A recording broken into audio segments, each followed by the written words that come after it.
ದಕ್ಷಿಣ ಕನ್ನಡ ಜಿಲ್ಲೆಯ ಪುತ್ತೂರಿನ ವಿವೇಕಾನಂದ ವಿದ್ಯಾವರ್ಧಕ ಸಂಘದ ಆಶ್ರಯದಲ್ಲಿ ನಿನ್ನೆ ವಿವೇಕಾನಂದ ತಾಂತ್ರಿಕ ಮಹಾವಿದ್ಯಾಲಯದಲ್ಲಿ ವಿಕಸಿತ ಭಾರತ ಉಪನ್ಯಾಸ ಮತ್ತು ಸಂವಾದ ಕಾರ್ಯಕ್ರಮ ಹಮ್ಮಿಕೊಳ್ಳಲಾಗಿತ್ತು. ದೆಹಲಿಯ ಸಂಸದೆ ಬಾನ್ಸುರಿ ಸ್ವರಾಜ್ ಭಾಗವಹಿಸಿ ವಿದ್ಯಾರ್ಥಿಗಳೊಂದಿಗೆ ಸಂವಾದ ನಡೆಸಿದರು. ಈ ವೇಳೆ ಬಾನ್ಸುರಿ ಸ್ವರಾಜ್ ವಿಕಸಿತ ಭಾರತ ನಿರ್ಮಾಣದ ಜವಾಬ್ದಾರಿ ದೇಶದ ಯುವಜನತೆಯ ಮೇಲಿದ್ದು 2026ರ ಬಜೆಟ್ ಯುವಜನತೆ ಕೇಂದ್ರಿತವಾಗಿದೆ. ಯುವಜನತೆಗೆ ವಿಪುಲ ಅವಕಾಶಗಳನ್ನು ತೆರೆದಿಡುವ ಪ್ರಯತ್ನ ಮಾಡಲಾಗಿದೆ ಎಂದರು.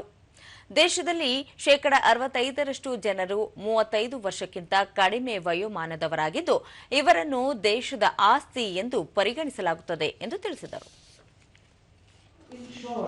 That this demographic description translates into demographic dividend.